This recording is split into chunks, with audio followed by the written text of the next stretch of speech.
नमस्कार, आप सभी दर्शकों का स्वागत है लाइव इंडिया हर पल में। मैं आपके साथ श्वेता। बुलेटिन की शुरुआत करेंगे प्रधानमंत्री नरेंद्र मोदी से। तो आपको बता दें कि प्रधानमंत्री नरेंद्र मोदी कल शाम यानी कि 9 जून को शपथ ग्रहण लेंगे। आपको बता दें कि प्रधानमंत्री नरेंद्र मोदी बतौर प्रधानमंत्री तीसरी बार शपथ ग्रहण लेंगे और इस शपथ ग्रहण में प्रधानमंत्री नरेंद्र मोदी के साथ मंत्री परिषद का भी शपथ ग्रहण होगा। इस शपथ ग्रहण के अवसर पर भारत के पड़ोसी और हिंद महासागर क्षेत्र के देशों के नेताओं को विशिष्ट अतिथि के रूप में आमंत्रित किया गया है। इस अवसर पर श्रीलंका के राष्ट्रपति, मालदीव के राष्ट्रपति के साथ साथ बांग्लादेश के प्रधानमंत्री को भी न्योता भेजा गया है। आपको बता दें कि मॉरिशस के प्रधानमंत्री, नेपाल के प्रधानमंत्री, साथ ही भूटान के प्रधानमंत्री को भी निमंत्रण भेजा गया है। इन सभी नेताओं ने शपथ ग्रहण समारोह में भाग लेने के लिए निमंत्रण को स्वीकार भी कर लिया है। शपथ ग्रहण समारोह में भाग लेने के अलावा ये नेता उसी शाम राष्ट्रपति द्रौपदी मुर्मू द्वारा आयोजित भोज में शामिल होंगे। बता दें कि भारत के पड़ोसी और हिंद महासागर क्षेत्र के देशों के नेताओं को शपथ ग्रहण में आमंत्रित करने के पीछे नेटवर्क फास्ट पॉलिसी को ध्यान रखा गया है। और इसी के साथ साथ आपको बता दें कि इस शपथ ग्रहण के अवसर पर आम लोगों के साथ साथ खास लोगों की भी नजर बनी हुई है और इसी के साथ नेता पक्ष और विपक्ष जो है वो अपने अपने बयानों को दे रहे हैं। तो चलिए आपको सीधा लिए चलते हैं और सुनाते हैं कि पक्ष और विपक्ष क्या कुछ बोल रहे हैं। सबसे बड़ा है चंद्रबाबू नायडू और नीतीश कुमार, जो अपने आप को लोकतंत्र के पुजारी और सेवक मानते थे, अब उनके समर्थन से सरकार बनी है। तो संविधान, कानून और लोकतंत्र बचाने की जिम्मेदारी ये दो लोगों की है। चंद्रबाबू नायडू सबसे बड़ा मैडम, कल माननीय प्रधानमंत्री आदरणीय मोदी जी को एनडीए का अपना नेता चुना गया है और सरकार बनाने का उन्होंने माननीय राष्ट्रपति महोदय जी को अपना आमंत्रण दिया है और राष्ट्रपति ने 9 तारीख को कल सरकार बनाने का आमंत्रण किया है। तो निश्चित ही जो विकसित भारत का संकल्प है उसको पूरा करने में मोदी जी निरंतर, जैसे 10 साल में पिछली बार 10 साल में जो काम किया उसको विकसित भारत बनाने में आगे 10 साल उसको पूरा करेंगे। सर, जितनी मेजॉरिटी की उम्मीद थी उतनी आई नहीं है। सिंगल ये तो मैडम जनता का जनादेश है, जो जनादेश मिला, लेकिन फिर भी तीसरी बार एनडीए की गवर्नमेंट बनाने का जनादेश जनता ने दिया है। तो ये भी एक अच्छा वो है और जो संकल्प मोदी जी के थे वो पूरे होंगे आने वाले 5 सालों में। सर, जैसे कोalition सरकार बन रही है, क्या ये किस तरह की, क्योंकि मिनिस्ट्रीज को लेकर भी बातचीत मैडम देखिए, पिछले 10 साल से भी एनडीए की सरकार ही थी। एनडीए के जो हमारे साथी हैं वो सभी भी मंत्रालय में थे और सभी के सहयोग से 10 साल भी सरकार चली है। ऐसा नहीं कि अभी पहली बार ही चली है, पिछले 10 साल से सब लोग सहयोगी थे, सहयोगी रूप में रहे और सबके साथ में ही होकर सरकार चली है। देखिए, ये जो सरकार है जो कल बनने जा रही है वो 2 बैसाखियों के ऊपर है। अब वो बैसाखियां कितनी पक्की हैं, कितनी लचीली हैं, वो वक्त बताएगा। पर एक बात बिल्कुल साफ है कि जो लोगों का संदेश है वो लोगों का संदेश एनडीए भाजपा सरकार को ये है कि उनकी जो जन विरोधी नीतियां हैं उसको भारत की जनता पसंद नहीं करती।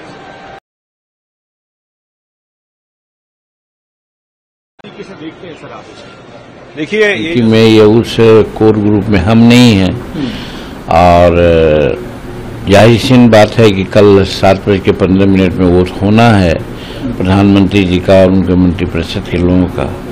तो ये सारी बातें तो स्पष्ट है कि वोट होना है, लेकिन कितने मंत्री पद का गोपनीयता का लेंगे शपथ, किनको लेना है, ये सब तो सब प्रधानमंत्री और उनके जो कोर ग्रुप के लोग हैं वो लोग समझते हैं, उससे हमको कोई मतलब नहीं है।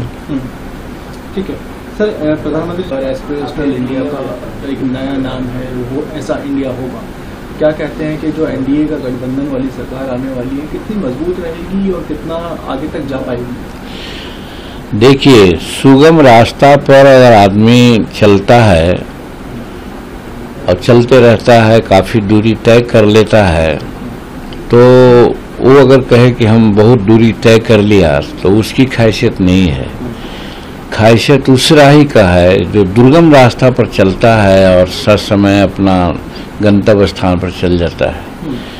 तो ये जो प्रधानमंत्री नरेंद्र भाई मोदी जी तीसरी बार लेंगे लगातार सम्मान प्रधानमंत्री का पद, तो वैसा ही है।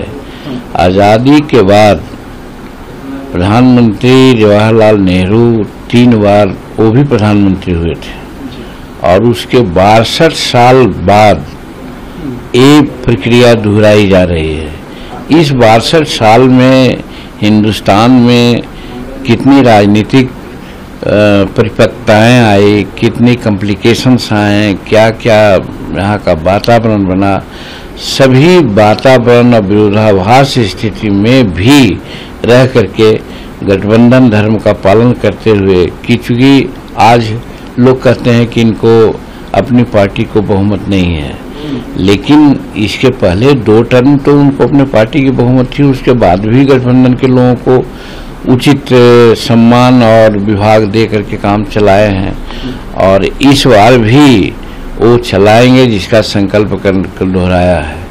और इसमें तो हम ये कहना, पीएम ने भी अपना जो है दावा वहां दिया प्रेसिडेंट को, क्या बोलना चाहेंगे? कल जो है ओथ सेरेमनी। देखिए, एनडीए की सरकार पिछले 10 साल से लगातार भारत में चल रही थी और तीसरी बार एनडीए की सरकार बनी और माननीय प्रधानमंत्री जी ने कल जो पार्लियामेंट में विजन दिया है 25 साल का, 2047 का भारत कैसा होगा, उसके बारे में सभी साथियों ने उनका समर्थन भी किया है और मुझे लगता है कि बहुत बेहतरीन ये कार्यकाल रहने वाला है 5 साल का। 10 साल जो विकास की गति बढ़ी है उसको मुकाम तक ले जाने का ये 5 साल होंगे। जी साथ ही, लेकिन कांग्रेस के कुछ लीडर्स कह रहे हैं कि एनडीए सरकार बहुत लंबी नहीं चलने वाली, मिड टर्म में डेफिनेटली इलेक्शन होने वाले। हताशा और निराशा में डूबे हुए लोग हैं, ये खुद 100 का आंकड़ा पार नहीं कर पाए और वो हमको सलाह दे रहे हैं। बेहतर होगा वो अपने काम पे ध्यान दें। जी, तो कल ओथ सेरेमनी है, एक ग्रैंड लेवल पे जो है उसका सेलिब्रेशन भी होगा सेरेमनी के बाद में और जगह जगह से लोग भी बुलाए गए हैं, बांग्लादेश के प्रेसिडेंट भी आएंगे, क्या बोलना? देखिए, भारत विश्व का सबसे बड़ा लोकतांत्रिक देश है और माननीय प्रधानमंत्री विश्व के सबसे सर्वाधिक लोकप्रिय नेता है, तो सारा विश्व चाहता है उनको उस समारोह का हिस्सा बनने के लिए। तो निश्चित रूप से बहुत बड़ा कार्यक्रम होगा। माननीय प्रधानमंत्री जी, मैंने जैसे कहा कि विश्व के सर्वाधिक लोकप्रिय नेता है, उस उम्मीद कर रही थी उसको मिलने के बाद पहली से दूसरी बुलाई गई है। आप कैसे देख रहे हो, क्या क्या प्रस्ताव रहने वाले हैं? देखिए जी, बहुत अहम मीटिंग है और प्रस्ताव जो आएंगे अंदर पता चलेगा। पहले तो डिस्क्लोज भी नहीं किए जाते कि क्या प्रस्ताव आएगा। जो प्रस्ताव आएगा ठीक रहेगा और देश के लिए जो काम किया है, जो राहुल गांधी और कांग्रेस पार्टी ने, खड़गे जी ने जो कैंपेन की है, वो कहीं न कहीं थोड़ी सी जो एडजस्टमेंट या लीडर्स की उस टाइम इंडिया ब्लॉक के लिए पोर्ट्रे करना, वो कहीं न कहीं हुई है, पर अभी करेंगे और पार्लियामेंट में मजबूत अपोजिशन का रोल प्ले करेंगे। राहुल गांधी को आप एलओपी की पद पर देखना चाहते हैं? बिल्कुल, हम चाहते हैं कि देश को एक आगे चेहरा मिले जो प्राइम मिनिस्टर के उनको जवाब दे सके, जितना काम किया। ने पूरे देश में नरेंद्र मोदी जी के खिलाफ एक मैंडेट मिला है। स्वाभाविक तौर पे कांग्रेस जो थी उससे डबल हुई है। नरेंद्र मोदी जी जहां 400 की बात करते थे वहां 200 के आसपास सिमट गई पूरी उनकी पार्टी। ये एहसास है, मैंडेट है कि जो राहुल गांधी जी ने जिन मुद्दों को देश के सामने आम जनता की बात की थी, वो चाहे गरीब की, बेरोजगार की, युवा की, किसान की, महिला की, उसको संबल मिला है। तो ऐसे में कांग्रेस पार्टी की आज महत्वपूर्ण बैठक है। चुनाव की हार और जीत, जिन राज्यों में हार हुई उसकी भी समीक्षा होनी चाहिए, उसकी बात होगी भी, और जहां से हम जीते उनका प्रोत्साहन भी बढ़ना चाहिए। एलओपी राहुल गांधी को होना चाहिए, आपको लगता है आज प्रस्ताव आना चाहिए? ऐसे नेता हैं कि जिन्हें इसको लेके पार्टी निर्णय लेगी, पर Rahul Gandhi is a very capable man हर पद के लिए। देखिए, देश की जनता ने तीसरी बार देश के प्रधानमंत्री नरेंद्र मोदी जी को फिर से सेवा का अवसर दिया है और ये जनादेश विकसित भारत का है, ये जनादेश भ्रष्टाचार मुक्त भारत का है और ये जनादेश राष्ट्र को 21वीं सदी का भारत बनाने का जनादेश है। और माननीय प्रधानमंत्री जी को एनडीए गठबंधन के सभी लोगों ने स्पष्ट तौर पर कहा है कि आप जो भी निर्णय लेंगे हम उसके साथ हैं और मजबूत भारत, विकसित भारत, 21वीं सदी का भारत में पूरा मां भारती का संतान आपके साथ खड़ा है। सर जो दो दल हैं, टीडीपी है और जेडीयू है, उन पर निर्भरता स्पष्ट है बहुत। आने वाले समय में किस तरह सरकार चलेगी, कितना दबाव घटक दलों का? एनडीए की परिभाषा कांग्रेस ने दी है कि नीतीश और नायडू डेवलपमेंट अलायंस, और आपने तो मिड टर्म पोल की बात भी कहते, क्यों लग रहा है सर ऐसा? क्योंकि ये केर बेर का संघ है। केला और बेर एक साथ नहीं रहेंगे, और एक साथ रहेंगे तो फटेगा केला। इनकी स्थिति यही है। राहुल गांधी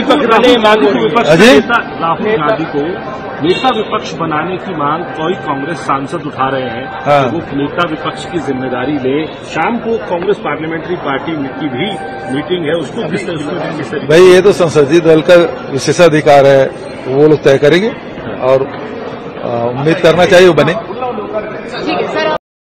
एजेंडा अभी तक हम लोगों को पता नहीं है। सीडब्ल्यूसी शुरू होने के बाद एजेंडा क्या है, एजेंडे के बारे में क्या कहना है, हम वहीं कहेगा।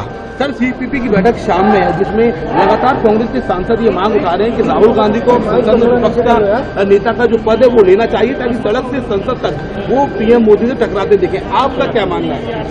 तो 140 करोड़ जनता की जो मांग है, हमारा भी वही मांग है। Rahul Gandhi ji has to take position as a leader of opposition, क्योंकि ये 10 साल से नरेंद्र मोदी जी सरकार जो किसानों के खिलाफ आवाज उठाए, बेरोजगारी में धोखा दिए, ऐसे सब सारे जनता को जो धोखा दिए, ये सब सारे मौके पे राहुल गांधी जी ने जिम्मेदारी उठाए। ये किसानों के लिए, बेरोजगार युवता के लिए, महिलाओं के लिए राहुल गांधी लगातार लड़ते रहा है। तो इसीलिए आज के तारीख में आप लोगों को कोई सवाल करने का कोई आपको मौका भी नहीं मिलेगा। प्रधानमंत्री मोदी ने कल संसदीय दल की बैठक में कहा कि जिन राज्यों में कांग्रेस जीत कर आई है, आपके राज्य में। देखिए, मोदी जी प्रधानमंत्री बनने जा रहे हैं तीसरी बार, उनको बहुत बधाई। लेकिन हमारे लिए अभी सबसे बड़ी चिंता की बात यह है कि देश भर में जो नीट में धांधली हुई है और स्टूडेंट के भविष्य के साथ जो खिलवाड़ किया गया है, और लगातार चाहे पहला कार्यकाल हो, दूसरा कार्यकाल हो या तीसरा कार्यकाल हो, इस देश में नौजवानों का भविष्य खतरे में है, अंधकार में है। तो मुझे उम्मीद है कि प्रधानमंत्री जी इन चीजों पर जल्द से जल्द जो है त्वरित कार्रवाई करेंगे। 30 लाख से ज्यादा पोस्ट खाली हैं, उनको भरने का काम करेंगे। और बार बार जो पेपर लीक हो रहा है, प्रश्न पत्र लीक हो रहा है, उस पर कोई ठोस कानून बनाया जाएगा। और बड़े पैमाने पे देश में जो बेरोजगारी है सबसे ज्यादा, उस पर जो है कोई नई नीति लाई जाएगी, लोगों को रोजगार दिया जाएगा। और अभी जो तुरंत का मामला है, आपने देखा होगा कि नीट एग्जाम के रिजल्ट के बाद कई स्टूडेंट्स ने आत्महत्या की है। 1 घंटे में 2 से ज्यादा नौजवान आत्महत्या कर रहे हैं। तो ये एक युवा देश के लिए, भारत दुनिया का सबसे युवा देश है, सबसे चिंता की बात है। प्रधानमंत्री जी तीसरी बार जो है प्रधानमंत्री बन रहे हैं, उनको बधाई। लेकिन वो युवाओं और विद्यार्थियों के सपनों को जो आज तोड़ा जा रहा है, जिस तरीके से उनके भविष्य से खिलवाड़ किया जा रहा है, उस पर कोई कार्रवाई की हम उम्मीद करते हैं। राहुल जी के लिए क्या कहेंगे, क्योंकि आपके कई सांसद जो है ये कह रहे हैं कि अब उन्हें नेता विपक्ष का जो है वो संभालना चाहिए। अच्छा, वो तो मीटिंग है, सीडब्ल्यूसी की मीटिंग है, सीपीपी की मीटिंग में ये तय किया जाएगा। हाँ, उसकी अपनी एक प्रक्रिया है। आप क्या सोचते हैं कि उनको अब देखिए, पार्टी को एक प्रक्रिया के तहत राजनीति को देखो, महाराष्ट्र में तो बीजेपी का काउंटडाउन शुरू हो गया है और देश की सरकार का भी काउंटडाउन शुरू हो चुका है। और महाराष्ट्र ऐसे स्टेट है कि बीजेपी को सत्ता के बाहर निकालेगा और पूरी कोशिश है महाराष्ट्र की जनता की कि ये ऐसी तानाशाह सरकार देश में न हो। अब प्रधानमंत्री जी ने आज तक जितना कहा सब गलत साबित हुआ है। हम कह रहे हैं कि उनकी डिपेंडेंट नीतीश पर और नायडू पे है। और आप देखिएगा कुछ दिनों के अंदर ये भरभरा के इस तरह गिरेगा कि जो बचा खुचा है वो लेके जाएगा। सीडब्ल्यूसी में जो चुनाव परिणाम उसकी समीक्षा होगी, इंडिया गठबंधन की सराहना की जाएगी और आगे की रणनीति बनाई जाएगी। हिमाचल में क्योंकि आप लोग एक भी सीट नहीं जीत पाए सर, आपके लिए बड़ा हिमाचल में हम 4 विधानसभा सीट जीते हैं, हमारी सरकार वहाँ सुरक्षित हो गई है। राहुल गांधी आप देख रहे हैं सर, रूप में देख रहे हैं उनको, एलओपी को रूप में देख रहे हैं? नहीं, वो तो राहुल जी को तय करना है। हम सब तो चाहते हैं राहुल जी सब चीज सारे पद जितने भी पदभार ग्रहण करें पार्लियामेंट में, लेकिन हम ये देखते हैं कि वो क्या निर्णय करते हैं, उनको ऊपर छोड़ना चाहिए। इस बात को कहा जा रहा है बार बार कि 5 साल एनडीए गवर्नमेंट नहीं चल पाएगी, क्या ऐसे कांग्रेस पार्टी को कारण लगते हैं? देखिए, ये सरकार तो कमजोर सरकार है, ये गठबंधन की अब सरकार है, अब स्पष्ट बहुमत की सरकार नहीं है, तो इसमें आप जानते हो क्या मजबूरियां होती हैं। सर, आप हिमाचल से आते हैं, हिमाचल की एक महिला क्या स्टैंड? हमारे CWC मीटिंग में चर्चा करेंगे। राहुल जी ने जिस प्रकार से पहला भारत जोड़ो यात्रा शुरू की, जिसके कारण पूरी उत्तर। तो आपने प्रधानमंत्री नरेंद्र मोदी के शपथ ग्रहण को लेकर तमाम नेताओं के बयानों को सुना। पक्ष जहां उनका तारीफ कर रही है तो वहीं विपक्ष जो है वो उनके कामों को गिनवा रही है और साथ ही साथ उन्हें बधाई भी दे रही है। तो मेरे साथ इस बुलेटिन में इतना ही, मुझे दीजिए इजाजत, नमस्कार।